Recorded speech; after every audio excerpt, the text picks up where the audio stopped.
World Jam Global Radio, this is Clarity.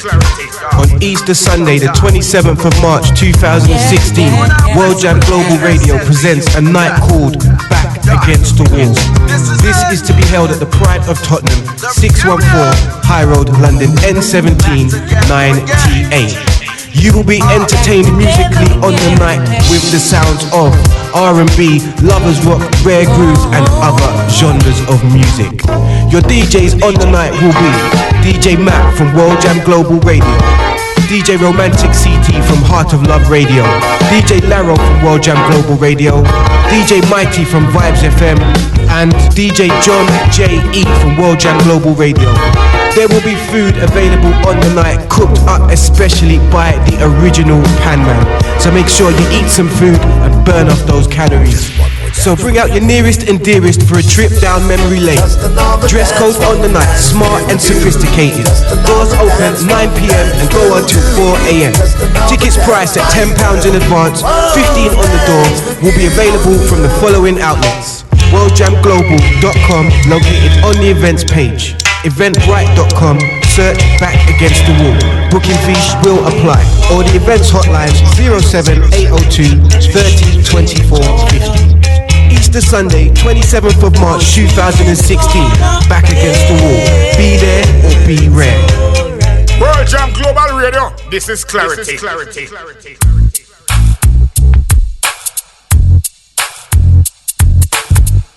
I want to say good evening from Kervin Julian right here in Coventry, United Kingdom. Already did my time. This is Issues Today on World Jam Global Radio.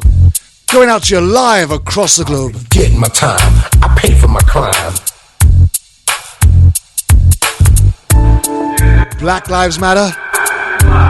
Right here. Already did my time. Police brutality. Right here. Already did my time. I pay for my crime. Corrupt police forces. Pay for my right here. In fact, anything that breaches our human rights, that conflicts human interest, really care about the system. We'll discuss it right here on Issues Today. It was do or die. Today is like no other day. Rivals. I was too young and we've got a great show lined up for you today. Lessons in the street. There was not a man I couldn't beat. I was good with my hands and very quick on my feet. Today we talk about the life of Kendrick Johnson. I was getting money. Life is so sweet. Now things have changed. The whole game has been. And once again, I have with me my very close friend and co-host, Dr. David Romay, PhD. To spend it all in jail. We have with us again last week's guest, Tim Bestbuds from Anonymous. Pay for my crime. We also have Tyrone Muhammad. Muhammad the mortician who represents morticians that care. I pay for my crime. And most importantly, our star guest of the day is none other than Jacqueline Johnson, the mother of Kendrick Johnson herself. I was a drug dealer, sold more drugs than Superfly, but I never got high on my own supply. I'm not proud of what I had to do. And do remember, my story to you and you, I had to repent. As the world watches, I was doing all kind of stupid shit. We're going to ask some questions that some people are afraid to answer. The life I used to live, and we're going to suggest some things that some people might not even be thinking about. But I was nobody's chump. Me and Bill. But today, I've been coming. Kendrick Johnson gets a voice. Meaner than right here on World Jam Global Radio on Issues Today. Like a real alligator, especially all you haters. The opening statements are going on right now. He could be facing life. And in my opinion, which right now is, as far as this station is concerned, is the only one that matters. You can try and sue me all you like. Pay for my crime. Because I'm going to be speaking straight from the heart. And there's nothing that you can say that's going to move me from what I believe. Pay for my crime. Here we go. Pay for my crime. Pay for my crime. Pay for my crime. Pay for my crime. For my trust is in the Lord and in no one else. And in Him alone I fear. You did my time. I paid for my crime. I'm trying to get this felony off my back so I can get my life on track. I want to say a big welcome and a hello to all our audience and listeners right across the globe. Message to all of my friends in the pen. Stay representatives of Anonymous, Black Lives Matter, there was nothing. Hashtag Kendrick Johnson. I was good with my hands. Justice for Mario Woods. I was swimming in women. And many others, far too many to mention. I was getting money. Big shout out goes out to the World Jam Global Radio management, presenters, broadcasters, and DJs. I'm a changed man. And most importantly, a big thank you to you, the listening audience, Life is too short to spend for giving an opportunity to share my passion. trying to cope with this living hell. Already did my time. I paid for my crime. Want to thank everybody that's made it possible to bring this show together. Already did my time. I paid for my crime. And we'll do the thank yous and why fours My time. I paid towards the end, but you all know who you are. Already did my time. So today we're going to focus on a Kendrick Johnson case.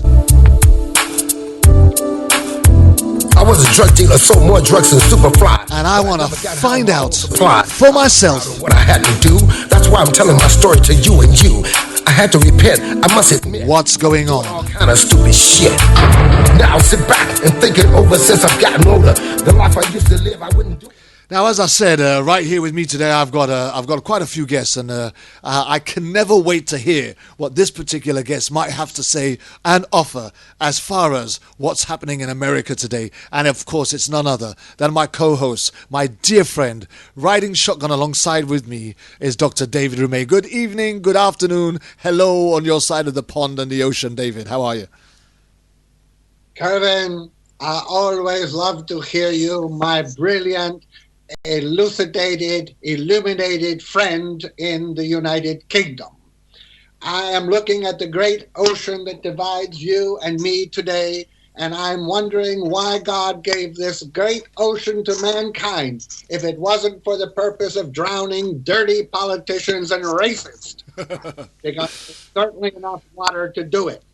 Now, let me begin by saying the United States of Amnesia is now the United States of Trump land. It's all Trump, all Trump, all Trump. There's nothing but Trump. And there's nothing he can do that doesn't attract the racist, dark hearts and souls of people who are beneath even mentioning in polite society. In fact, the Republican debate this last week concerned itself with things like this: the size of Mr. Trump's penis, whether or not Mitt Romney got on his knees to service Trump for his endorsement in 2012 or not, the size of Mr. Trump's fingers, the makeup he wears, the makeup Rubio wears, the gay dancing of Marco Rubio as a young man, the Canadian citizenship of Mr. Cruz, and the debt and borrowing of all of them together, and whether or not Goldman Sachs owns one or all, and how much incomplete or not complete. Next, we have this week Anonymous reported in Politico USA that 4 United States senators, and all 4 of these senators came out with great indignation against Mr. Trump when he refused to say David Duke and the KKK were worthy of condemnation. United States Senator from North Carolina, Thomas Tillis, has been shown to be a former KKK member. United States Senator from Texas, John Cornyn, a former KKK member. United States Senator from Georgia, John Hardy Isaacson, former KKK member. United States Senator from Indiana, Dan Coates, a former KKK member. All these people came out with the grave indignation, as if they were among the unwashed, as though they were Christians among the unbaptized, as though they were Jews among the uncircumcised, and they condemned Mr. Trump. But they themselves, in their black closets of treasonous hearts against God and nation, are themselves proven racist. No better than is he. Now the next thing on the issue is that Rubio has made a bloody fool of himself and is likely to lose Florida. And of course, Texas, Alaska, and Oklahoma all voted for the wonderful Ted Cruz of Alberta, Canada, and Cuba. And what do those 3 states have in common? Alaska, oil. Oklahoma, oil. Texas, oil. You don't like $1.35 for a gallon of gas? You want $5? Vote for another Texan. It worked with George W. Bush. Now, some of the Democrats in the legislature of Flint, Michigan, that wonderful city that built the great machines that won World War II for the United States and put the greatest cars in the world on the roads. Flint, Michigan, poisoned with lead water by a chintzy, racist, bigot Republican Governor Snyder, has been called upon to resign. And the Republican fatso in New Jersey, Chris Christie, who endorsed the racist KKK Donald Trump, has also been called upon by 7 major newspapers in that wonderful island of New Jersey that floated over from Italy, because it has more Italians than anybody else, has also called for his resignation, and I wish those 2 Republican neo-Nazis would resign as soon as possible. Now, let me finish with something else. I often wonder, as a historian, as you know, I have a doctorate in history, I often wonder how we are the sum of our past, where we came from, where we are, and where we're going. I happened to sit down in my library today, this morning, over my coffee, Lavazza from Italy, only the finest for my nose. And what did I read? I read in this book, this beautiful book, published by a doctor at the University of Nebraska in the year 1890. 1890. This is what the American youth and adults were reading. And let me tell you how, and Mrs. Johnson and all those others who are listening, this is what white people were reading about blacks. Last to be mentioned of all the animal kingdom is man. And to even outline his natural history would require volumes. While differing but little in structure from the great apes just mentioned, there is an intellectual superiority among the whites which marks him off from all the rest and places him on a higher plane. Between a gorilla and a chimpanzee and the most cultured of the Aryan European races, the differences are immense. However, for those who compare the gorilla with the lower races of man, especially the African Negroids, the distance between the two is not so very great. And indeed, in some respects, the apes do not suffer badly by the comparison. This was a Harvard professor teaching at the University of Nebraska, and we wonder where the disease of racism evolved into a disease that cripples this nation today. And that's the way it is in America on this March 5, 2016. And I couldn't thank you enough. And some of these quips about Donald Trump has still got my belly rolling as we speak. And so it has, I should imagine, the rest of the guests, as it will do, half of the universe. I just want to thank you very much for that. I recommend a very good anti-laxative. for Trump or for us? For Trump. Absolutely. Thank you very much for that update again, David, and we look forward to that each and every single week right here on Issues Today. We also have a few other guests with us today. Last week we had, representing Anonymous, we had Tim Bestbuds, who's with us again today. How are we doing, Tim? Hi, Turvin. How are you? Well, I could say that I've been better. It's very cold in the UK, I must admit. We had snow last night, only for one night, sunshine today, and only God knows what's going to bring tomorrow. Yeah, it's raining in LA right now. Well, thank you guys for having me on the show, you and Dr. David. Thank you. Yeah, I'm an activist. I'm a member of Anonymous. I pretty much went through all that last week for the people who listened. If not, they should listen back. That was an awesome show. I would like to say hi to Mrs. Johnson, and I'm so sorry for your loss. And just know that there's Anons working around the clock to try to get you justice. Okay, thank you very much for that, Tim. Again, also, we have as a guest and a very important guest, may I ask, who's gonna try and answer some particular questions, is Tyrone Muhammad. Otherwise known as either Muhammad the Mortician or representing the organisation Morticians That Care. How are we doing, Tyrone? Doing fine, Brother Curvin. It's an honor to be on the show with you and Dr. David, Brother Anonymous, and also to that dead mother, Miss Johnson, who lost her son tragically. And I'm ready. I'm fired up. And this is a day that God has made. There's only two people that can make me think that this brother wasn't murdered, and that's God and Miss Johnson herself. Other than them two, I'm ready to go, my beloved. And I'm a funeral director here in the state of New Jersey. Thank you very much. And he's going to try and take on some challenging questions and open them up as only someone of his expertise can. But more importantly, we also have our prize guest on this particular show, none other than the mother of Kendrick Johnson herself, Miss Jacqueline Johnson. How are we doing, Jackie? Hello, Mr. Kevin. I'm doing well today. Well, out of respect, I keep referring to you as Miss Jackie, which is almost as a royal title, because we've entitled today's show "His Mother's Child," and we've done that particularly because it's quite apparent to anybody that this was not just a victim of police brutality. This was somebody's child, and in fact, he was your child. And today we're going to get an opportunity to find out just what kind of a child he was, what kind of a boy he was growing up into being a man, and how that life was cut short. And we're going to investigate that. But is there anything that you want to tell anybody about as a way of introducing yourself to the audience who are listening at this precise moment in time?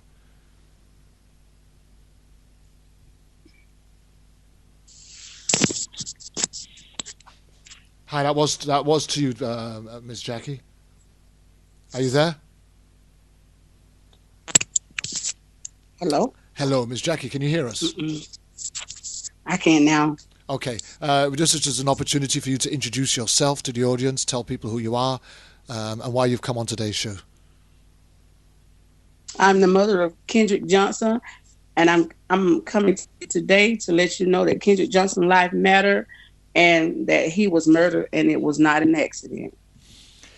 You know, just before we go into today's show, those of you that listen and tune in regularly, remember that we culminated our Black History Month with systemic racism, power versus justice, and we looked at how systemic racism was almost institutionalized within law enforcement. We had with us our guest, along with Tim Best Buds, we had Alex Salazar, who was an ex-LA law enforcement officer, and we also had Justin Powers, who was an ex-chief of police from Tennessee, who both openly told us of the institutionalized racism that they witnessed as serving officers, and talked about some of the changes that needed to be made in order for us to see the return of not even the quality of policing that we expected when we had community police officers involved, and when the community officer was more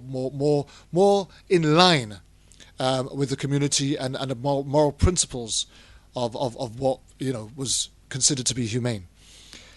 We looked at some of the other issues over the last month, including Mario Woods, Tamir Rice, and in particular Antoinette Houston, which we opened the month with.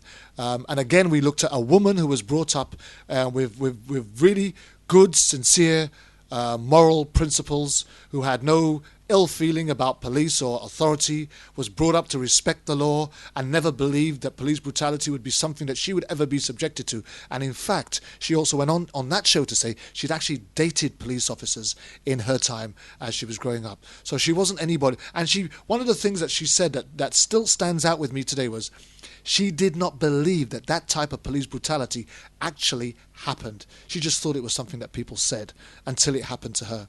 And I suppose for most of us, police brutality, unlawful killing, this institutionalized racism that we get to hear about through Black Lives Matters and other media formats that we might see on media, social media, etc. Some of that can look very alienated to where we are in our personal immediate circumstance and predicament. But this is a real life happening to many families right across the United States of America. And last year we were looking at over 1,072 deaths, and this year we're only into the beginning of March and we're already hitting the hundreds.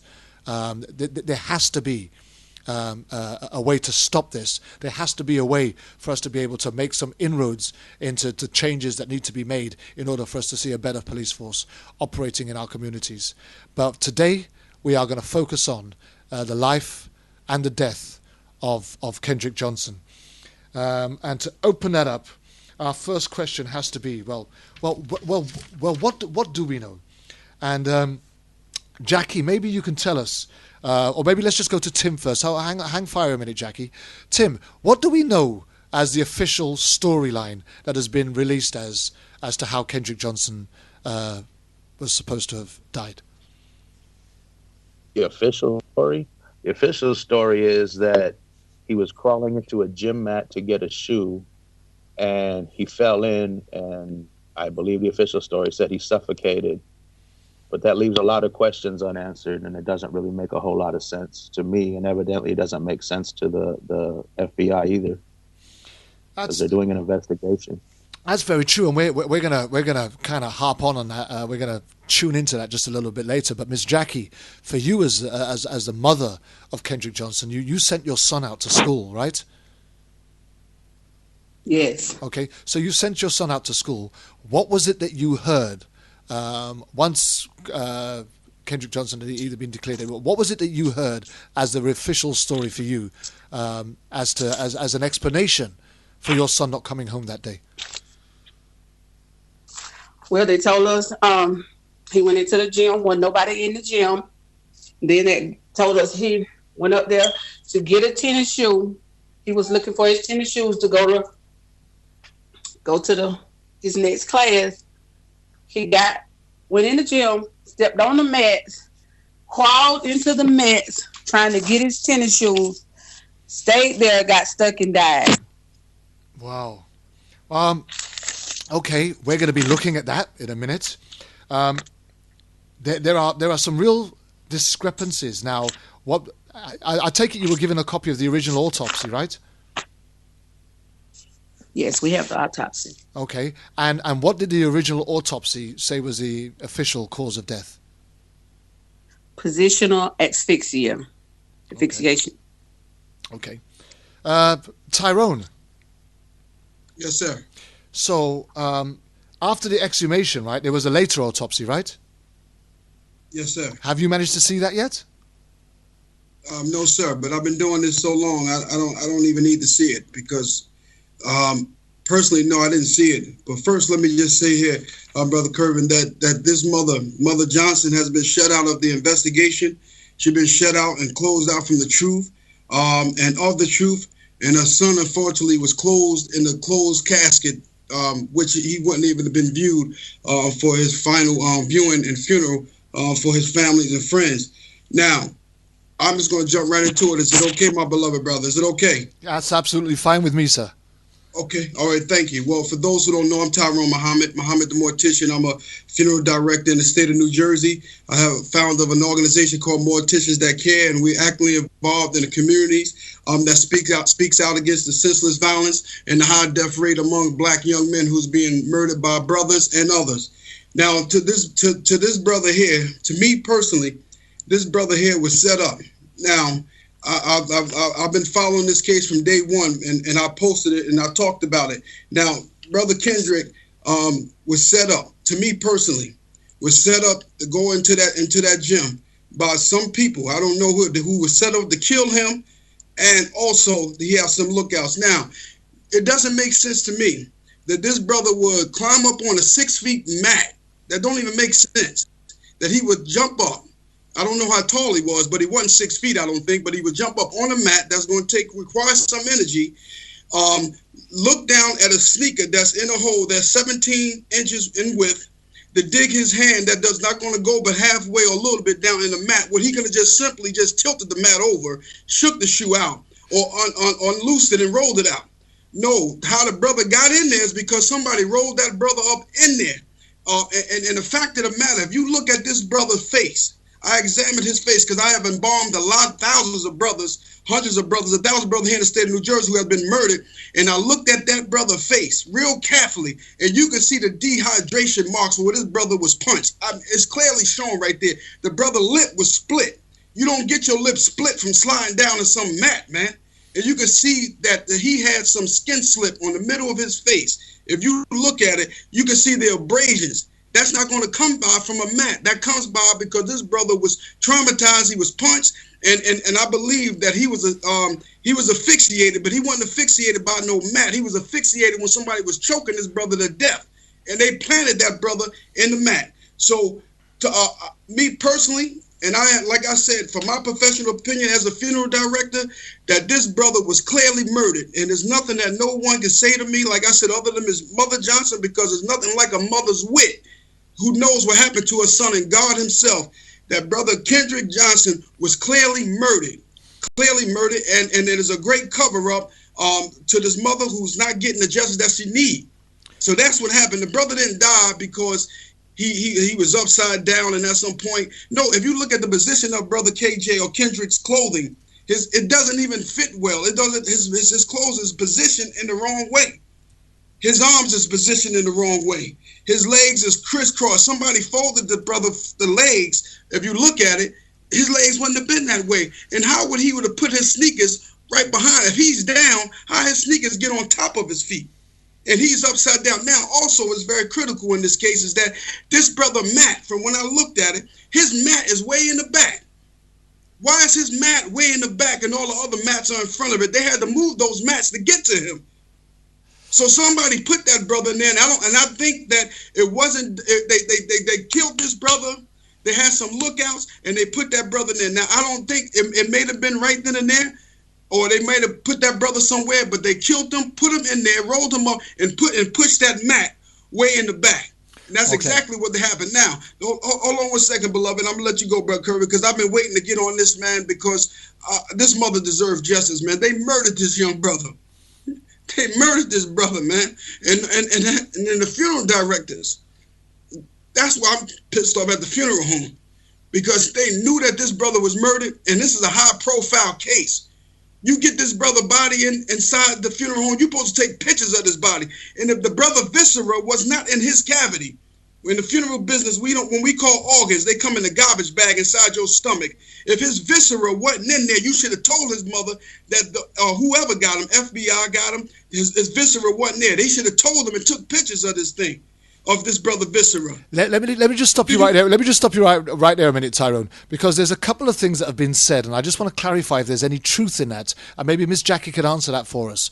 One, it's been said that the heat was turned up to affect the body, and two, some of his organs were missing. Is there any truth in any of those two allegations, Miss Jackie? Well, I didn't get to see Kendrick till he came to the funeral home, but his organs, all of his internal organs were missing, from his brain all the way down to his pelvis. Every organ was missing, not just some of them, every one of them. Now, 1 second. Tyrone, I need to come straight back to you, sir, because here it is. Is that right? Is that correct? Is that what you'd normally expect at that particular point in time?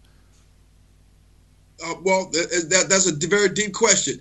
Now, let me tell you what happened here, and I'm going to tell you exactly what happened. Is one or two or three, I'm going to give three scenarios of what happened to Brother Kendrick's viscera. We say viscera, or you may say organs. When he was murdered, when they was doing an autopsy on this brother, since it was a high-profile case, the FBI or the GBI, whoever conducted the medical exam, they would have kept his organs, brain, heart, liver, lungs, intestines, everything goes into a garbage bag. They sometimes they hold that when it is a high-profile case such as this.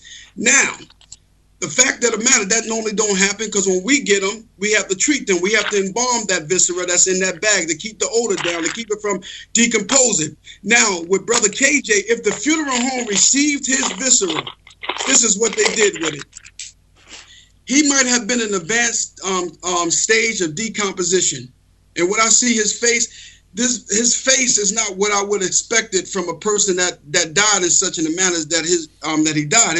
The brother was clearly beaten up. You can clearly see it in the face. And I'm just looking at pictures. If you look at it, the dehydration marks is the sign that the blunt force trauma and the swelling of the face. Now, with him, I know they took his, when this type of case, they probably took his tongue. I don't know.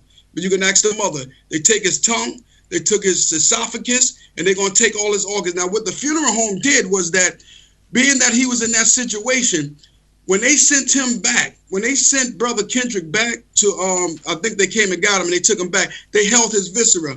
They did one of two things. They either took his viscera and put it in somebody, and the family need to check underneath that brother casket, underneath where he's laying at the bed. Sometimes they put the viscera in the box underneath the person that's dead, underneath, because it's too much to go back in the stomach, and it keeps the clothes puffed up. His viscera was probably underneath him in the casket if they didn't lift the bed out. Number two is that this brother viscera was buried with somebody else in that funeral home.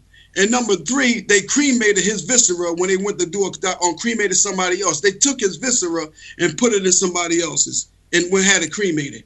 So that's why they wasn't able to get it back. Okay, we're going to be coming back to you very shortly. David, you wanted to come in with a question right now? Yes, this is for Tyrone and for Mrs. Johnson. I understand that the two children of an FBI agent in Georgia, Valdosta, is involved in this case. And in fact, your son, Tyrone, was accused by an anonymous source written to the sheriff's department that there was some intimate relationship between one of those boys' girlfriend and your son. I'd like you to address that, and also I'd like to know, is this FBI agent whose sons are involved white or black? And secondly, why did all the judges recuse themselves? And most important, I think, is why haven't those transcripts of their interviews with the sheriff's department been released? You know, just before any of you answer that, David, we do actually have that covered later on in the show. There was a point that we wanted to build with, and you will get an answer to that. But unfortunately, Miss Jackie can't answer that question for you right now. But I'll make a very good attempt. So will Tim, and so will Tyrone, and so will you. By the time we hear what we need to hear, that will draw some of that information out just before we get to that kind of fourth quarter. If you can just be patient and wait with us on that. Just going back to where we were.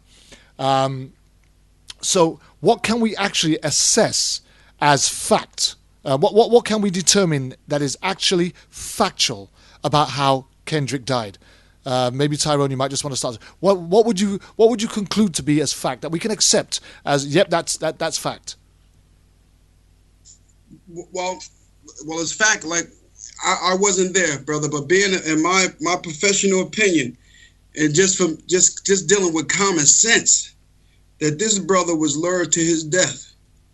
Somebody said something to Kendrick. I mean, I watched this tape, the little bit that we seen, minus the edited and fixed up part that the government has given us, that this brother was lured to his death. Because when you see the video, you can get into it. Kendrick runs through the gym. At one point, you see two people there shooting basketball. But if you freeze him when you freeze him running across with those two people, they mysteriously disappear, and he's still in the frame. So some fixing was going on up there. He was lured there. And if you look at the two people, if you look at those three people that was in that video, when he walks up and he has that yellow folder in his hand, something is going down there, because their reaction just tells me something was right. He was lured in, and the Bell brothers, I don't know which one of them killed that brother. They definitely killed their brother, that young man, KJ, man. He was too handsome. He had too much to live for, and in common sense, just deal with common sense. You don't have to be a funeral director. You don't have to be a mother. You don't have to be an educator or a mathematician. Just common sense prevails in this case. That why would the boys' sneakers be up in there anyway? And if they were in there, why would he just jump up and go all the way to the back where that mat was at? The mat was not up in the front. It was in the back. It was concealed. That brother was murdered. He was wrapped up in there. And because you can see the hole becomes wider than every other mat that's there. And it was lookout people from the front of that gym to the back of that gym. And they planted that brother there. They waited to the right time to put it there. So once again, my opinion, that the brother was murdered in cold blood. That mother had sent her son to school to respect the students there, to respect the principal, the law enforcement administration. And now the administrator, the students, the principal, and law enforcement have turned their back on this brother. And this mother can't get no closure because the brother was murdered in cold blood. Okay, Tim, is there anything that we can accept that has been released by the media, by the FBI, by law enforcement? Is there anything that we can accept as fact? Is there anything that we're prepared to accept as fact? Not that I'm aware of on the official story. Okay. I mean, it doesn't add up to me. And it wouldn't be a lot of people say, oh, it's just too many people, but it wouldn't be the first time there was a whole bunch of people, officials involved in a cover-up in a smaller town. You know what I mean? Well, clearly one of the things that we can accept as truth is, A, he was in a mat, right? Oh, definitely. He was found in a mat. Yeah. Secondly, but that doesn't. All I'm saying is what I'm trying to look at is, out of everything that has been released, what can we accept is actually factual. And one is, yes, he was found in the mat. There's a lot of things that we can deliberate over, and we're going to, obviously. But is there anything else, Miss Jackie? Is there anything else that you are prepared to accept that has been released either through the media, FBI, or law enforcement that's actually fact?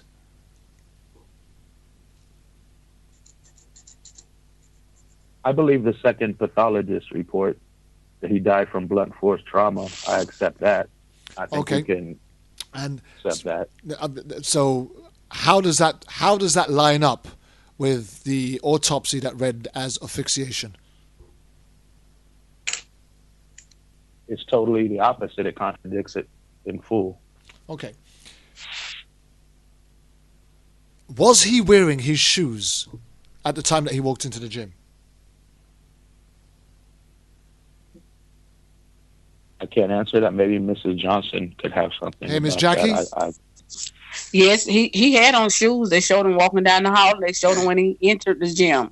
Okay. And when he entered the gym, he had on shoes? Yes. Okay. Also, I believe that they're also talking about the trainers had some traces of blood in it as well, right? The who? No? Who had blood on it? The trainer, the trainer that was inside the mat. Yes, it had blood on it. Okay, has that blood on those trainers been identified as belonging to anybody in particular? No. Okay, so although they're saying that what was there was red, it was, but has it definitely been declared that red mark was blood? No, not that I'm aware of. Okay. Because the official report says that there was red marks on it, and people believe that it could be blood. And if it was blood, I'm yet to understand as to why that would not have been tested, as to whether or not it was either his blood or someone else's blood. But I take it up to this point, nobody has still actually categorically stated what this red thing was on the trainer, right? Right. Okay. Would we accept? Also, Go on. I was going to say also, Kendrick had bruises on his hands, and he had a big bruise on his jaw, and I think that's a fact too as well. And generally, if you have bruises on your hands, that would mean something like a defensive wound. You know, you could ask Mr. Muhammad that. Absolutely. Yes, sir. Yes, sir. You're absolutely right. And also, if you look at Kendrick's feet, his socks. You see, his socks is almost off his feet. I mean, his socks wouldn't have come off. His socks comes off his feet. If you look at it really good, is that doesn't happen sliding down or getting stuck on the mat. It's nothing that's going to grip onto him. This is during a scuffle. This brother was in a fight for his life, man, and that's what happened. What about the blood that was on the wall that they never tested it? Right. Here's the thing, Miss Jackie. Is there anything in what you've seen or heard or what have been said to you by anybody authoritative, right, that leads you to believe that your son died any other way than the way it's been officially released that he died? Yes, because I know my son wouldn't have never tried to get in no mat in the beginning to get no tennis shoes that he couldn't reach. Kendrick was not dumb. If Kendrick would have been placed in that mat, Kendrick would have took those mats, slung those mats down on the floor, got his shoes, and went on to class. Kendrick was played 3 sports. He played football, he ran track, and he played basketball. There's no way Kendrick would have got in that mat and couldn't have at least wiggled or screamed. People were in the gym. It just makes no sense. It's just out of... It sounds out of sync, right? Right. Okay. Then that just brings us right on to the perfect place that I want to be right now, which is Miss Jackie, tell us about Kendrick. Tell us what kind of child he was. What kind of child was Kendrick for you? Kendrick was a good child. And not saying that because he was my son. Kendrick really never gave you no problem. Kendrick was a quiet child. You had to keep asking Kendrick questions for him to talk. He didn't bother nobody. Kendrick growed up. He started out Little League football all the way up till he got murdered. I mean, the year before he quit for the spring ball and they didn't let him play. But Kendrick, he never got in trouble in school. Kendrick never got in trouble on the buses or anything. I never really had problems out of Kendrick. He kept his grades up. They weren't the best, but he kept his grades up. So, he was able to play football and all the other sports. I mean, he was a loving child. He was the baby of the family, so he kept everybody laughing. Kendrick him and my daughter had got so close. They went to high school together, and she had finished school, and Kendrick would go to school, but when he would come home, she would be in the bed asleep, and Kendrick would do the funniest thing. He'd just go dive on her back and make her so mad, and she'd chasing through the house, and we don't have those fun times no more. Our life is all about getting justice for Kendrick. Kendrick just was one of the children. If you seen him in the streets, he would say, yes, sir, no, sir. He was a well-mannered child. They always talk about children with broken homes and this and that, but Kendrick had his mother and father. Yeah. But he still ended up dead. I mean, we sent that child to school with a book bag, and he came back out of school in a body bag. You just can't imagine sending your child to school. Should have been one of the safest places that your child can be in. He was in the right place doing what he was supposed to be doing, but yet he still come out dead, and yet we still have to suffer all these consequences with all the lies and all the other stuff that they're giving us. They talk about us, which we don't care about that. Our main focus gonna still stay is give justice for Kendrick. How was he in school? What was he like at school? How was he progressing as far as his education was concerned? Was he a popular kid at school? Did he get on well with his other classmates, and was he well spoken of by the teachers, etc.? Kendrick was a good child. I mean, I never heard a teacher say anything bad about him. The kids loved him. Every time you would see Kendrick, I mean, he was loved by all races, but everybody gonna have somebody that dislike him. But Kendrick was well spoken. I mean, even down to the coaches, and I never could imagine this in a million years. Kendrick loved it, everybody. He wasn't gonna just, come up to you and talk to you, but if you talk to him, he would talk back. He was that type. My mom used to call him her peculiar grandchild. Peculiar. Mrs. Johnson, this is David, and Dr. Omay. I'm very sorry. When I look at your son's picture and I see him wearing that Viking jersey, it's a double whammy for me. First, I remember being that age myself about half a century ago. And secondly, I was a Viking in high school too. My school was Homewood Flossmoor Vikings. So I relate in a way, in a very superficial but personal way as well. Tell me about Kendrick's social life and what kind of involvement he may have had with those people who you believe has taken his life. Did he know them? Did he visit them? Was he a friend of theirs? Were they on sports teams with him?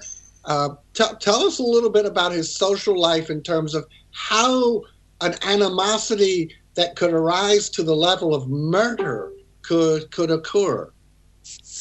Well, all I can really say on that part is Kendrick, the people that are accused to be Kendrick murderers, All I can say is one of the guys they played football together with. But I mean, Kendrick didn't socialize a lot outside the house. He would go like for his football team, they would get together and go like on the weekends to the movies and out to eat. And other than that, he was really a home child. I see. And did he have dream of going to college? Did he have a girlfriend? Did he go to movies? Yes, he went to the movies. And for as a girlfriend, I never met one, but he had a lot of friend girls, I can say that. So when you come home now and your house is empty and the house of those who are involved in some way with the malfeasance that led to this is full, you feel a certain injustice has happened, that something has been taken from you that can never, ever be returned. And do you feel a certain, I don't want to say anger, but do you feel a certain level of huge frustration in a community where there's so little sympathy? I mean, I read some of the things on social networks, and they're saying that you're a money grubber, that you're responsible, you're inventing this, just the most horrendous, lacking in humanity things I've ever read about somebody who's doing nothing more than seeking justice for a life taken, something that's commanded in the Bible itself. What about your church, your preacher? Do they have any role in helping you and giving you comfort? I can say my main focus is what it's going to always be is Kendrick Johnson. I don't even focus on who's helping me, who's not helping me, who's for me. Nobody's not living the hell that I'm living through. My son was murdered. I birthed him, not nobody else that's got their 2 cents to put in. I'm Kendrick's mom. I can't worry about how nobody else feel about this. Kendrick's life has no value on it when it comes to his life that was taken. So I don't worry about what they call me, money grubber and all this here. You tell them to walk 1 day, 1 minute in my shoes and then come to me with something. Tyrone, this is Dr. O'May. Tell me, in your experience in seeking justice for people like Kendrick and his beloved mother here, is there a way that community can come together? And Mrs. Johnson, I'm not saying she is this way, but it sounds to me that she feels a little isolated. And are there ways in the community that can help her feel less isolated? I know that whenever some people have issues, if they team up as a group, they get together and they can achieve far more as many than as one. Can you speak to that, Tyrone? Oh yeah, absolutely, man. I just actually finished wiping my eyes, man, listening to Miss Johnson, a woman that just talked about her son that way. And but yes, listen to me. And for all those, man, that's talking about this woman, I don't think it's many, but those who just talking about this woman, man, this woman lost her son. That's number one. And there's nothing like a mother's love. Like she said, she gave birth to him. Now, who can stand with her? I mean, I'm sure that the people down there, the church members and everything, can to try to rally with her. But Miss Johnson got a hell of a fight against her, man. She got an evil, wicked, powerful machine down there that got money, access to resources, and it's just her. When I say a poor mother, I'm not saying I don't know a financial situation, but I'm saying a poor mother who really don't have nothing to go up against that evil machination, that evil, powerful machine. The Georgia Bureau of Investigation is evil and wicked. The FBI are evil and wicked, because if this was one of their white sons, and I have to put it that way, if it was one of their white sons, we wouldn't even be having no discussion if they were thinking that 2 black brothers who had name happened to be Bell, murdered their white son. Them 2 black boys will already be in prison. They'll already be sentenced before even the ounce of evidence that comes up. But this mother got to go up against a powerful machine. So what I'm saying to you is this, man, that the killer is out there. They right there in her hometown. And the people that looked out while this brother was being murdered, they right there. The person and the persons that killed this brother is right there. So we're going to have to ask God himself, man, to appeal to them, to open up their heart. Somebody knows something. They know that this brother was killed. And so, man, listen to me. Only way this is going to win, we got to keep doing this, man. I'm going to come down there if she need me, but this mother is in for a hell of a fight because his father, who's the leader of this thing, Bell's father is the leader of this thing. He's just as wicked as the students, man. And these two Bell boys are still walking around here and have not spent a day in jail. And I'm gonna tell you something. All that scene where they rush up to his house with the big tank trunks and the army guard, man. Listen to me, man. That was nothing but a ploy. That was nothing but a ploy. That was already designed, man, to make you think that that's what they was doing something to them. But they never intended to arrest them two boys. But I'm gonna tell you something, Miss Johnson. When your day come, when God stand you up before Him, watch the scene, and God gonna show you and reveal to you your son was murdered and how he was murdered. And when He show him, it's gonna have two brothers that's listed right in there. Hallelujah. Amen. Jackie, can I just come back to you again? And then I'm going to go to Tim very shortly afterwards. But Miss Jackie, how has your family coped with this, with the omission of one of its linchpins, so to speak? Because a family is a unit, right? It's a unit. It's a group. It's together. It's bonded. It's cohesive. And then for whatever reason, when one goes away or one disappears, whether sometimes they go off to university, others go into the army. But the last thing that you expect them is to actually be gone and never come back again. You're actually talking about your family. That's every member of it having to cope with the total loss of somebody that was obviously impressionable to his grandmother, to his mother, to his siblings, to his father, to everybody else. How have you as a family coped with the loss of Kendrick as a whole? We coping day by day. I mean, we haven't had a chance to grieve because we had to go directly in the fight because they thought we were going to be quiet and they was going to sweep this under the rug and it was just going to go away. But Kendrick Johnson's story is not going to go away. He's one of the black children that in Valdosta, we're the first set of parents that had ever stood up to these people and fought for what we know was right, that our child was murdered. Yeah. You don't go to school, handsome as my child was, and come out looking like he looked. If I wasn't Kendrick's mom, I would not have even been able to recognize who that child was laying there in that casket. Tim. That's just how. Yeah, sorry to cut you there, Miss Jackie. Tim, Anonymous has been known to get on board many police brutality issues, especially where Black Lives Matter as a whole.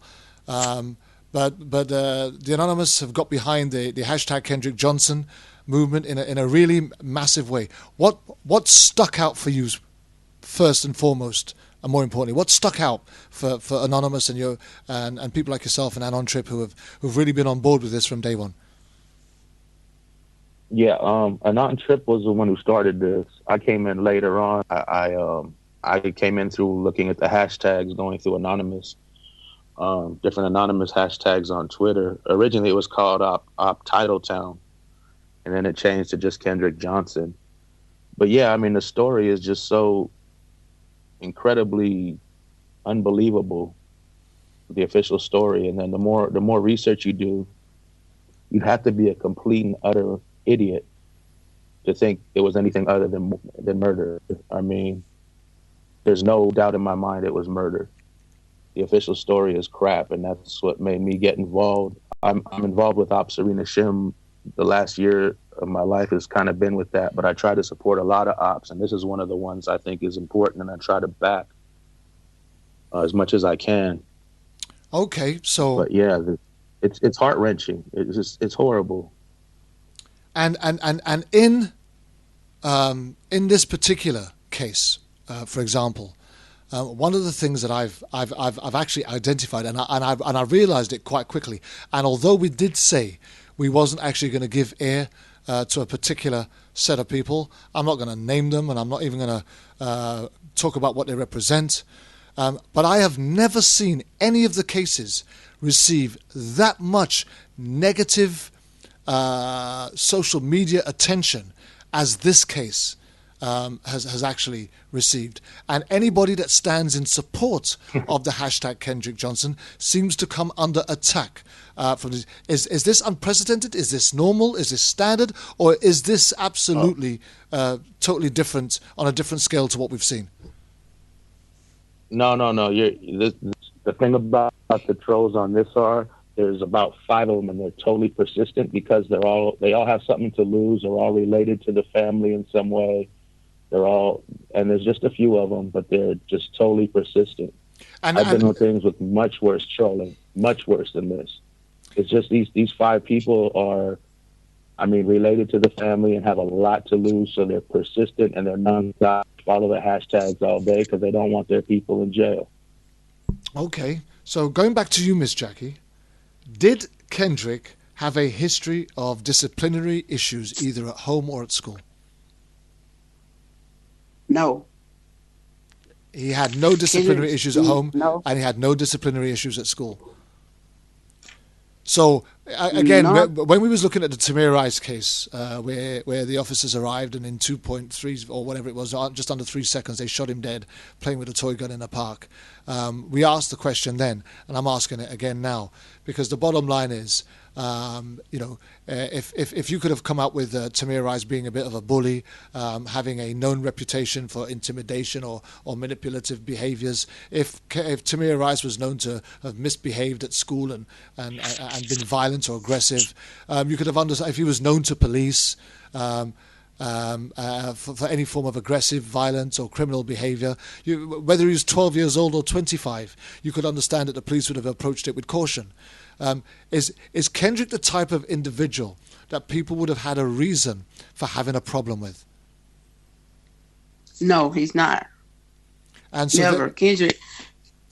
Tell us a bit more. He was obviously sports-minded. He loved his basketball, right? So was he that? Loved his, he loved sports, period. But his passion for life was football. Kendrick always told us that was his main goal in life, to make it pro in football. And I believed in my son. I always told him I was his number 1 fan. I used to be the loudest somebody screaming at all his games. I miss that. I miss Kendrick prom. I miss Kendrick senior walk. I miss Kendrick graduation. I didn't get a chance to get all that. Wow. So just another question I just want to ask you very quickly. Kendrick Johnson, when I look at Kendrick Johnson, now I'm a man, so I got to be careful how I word this, all right? He's not a bad looking dude, right? Right. So did you have, problems with ladies chasing after him all the time, for example? Was he that kind of guy where whether he was interested in him or not, they were interested in him? Oh, yeah. The ladies loved Kendrick. It'd be very difficult for you not to notice just how good-looking a young man he was.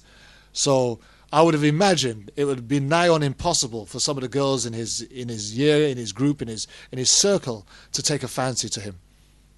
Did he bring many girls home? Oh, yeah. No, we didn't do that. But he had a lot of friend girls.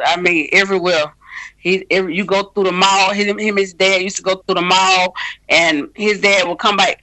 Goodness gracious! All the way through the mall, all you heard was "Hey Kendrick, hey Kendrick," and he thought that was so funny because that's his baby boy. So hey, and he was a man, so he thought that was so cool. But Kendrick was loved. He had white friends, not girlfriend, but white friend girls, black ones. Mexican ones. You name it, they love Kendrick. So Kendrick also. Johnson, sorry, go on, David. Oh, I'm sorry. No, come on, David. Mrs. Johnson, tell me about the environment. You're in Valdosta, is that correct? Yes. Okay, tell me about the racial environment in Valdosta. Is it segregated? Is it integrated? Do blacks and whites get along well? Is there any violence? Is it okay for a black guy to go out with a white girl? What's the general environment down there? I can say it's Connecticut, and I think of the South as being very, like it's an unstated thing, but you just don't go to a white girl's house, for example. Well, I can say that they don't like it here, but I mean, they're gonna do what they want to do here. The couples are, but it's very racial. It's very racial. And it's accepted. I mean, generally, it's not like you just don't talk about it, but you don't do it kind of thing. It's accepted. No, it's not accepted. It's like we're the first family that has stood up to these people. That's why they're so mad, and they fight us every day, all day, 24/7, because we will not be quiet. You're not going to tell us anything, and it's okay. So they don't like you if you stand up to them. Now, if we just took what they said and went and sat down somewhere, it would have been okay. See, they can't live their life, and they can't live and think it's so. They thought it was going to be okay, but the more we keep pushing for Kendrick, the madder they get, but we don't care. So what they're doing is basically, to put it in the Southern vernacular, is in their minds, you're an uppity black person who won't take their no for an answer. And right. Did you ever have, forgive me, one more question, and Tyrone, you might want to jump in, Anonymous, you also. Did you ever have we hear Michelle Obama and other people speak about the conversation, the talk with your teenage sons on how to deal with police? Is there the talk, so to speak, for how you deal with your white neighbors and authorities beside the police? Well, we never really had trouble with the police. Not for my kids. Neighbors. I mean, is there a thing in the South? What I'm trying to get at is there a thing in the South equivalent to, and Kervin knows what I'm talking about here too, the talk? You don't talk back to police, you don't do this. Is there an equivalent to the talk that you have with white neighbors or white business owners or white people who drive by your house or cross you on the sidewalk? Do you tell your children to act in a certain way around white people so that they're not injured or hunted down or something?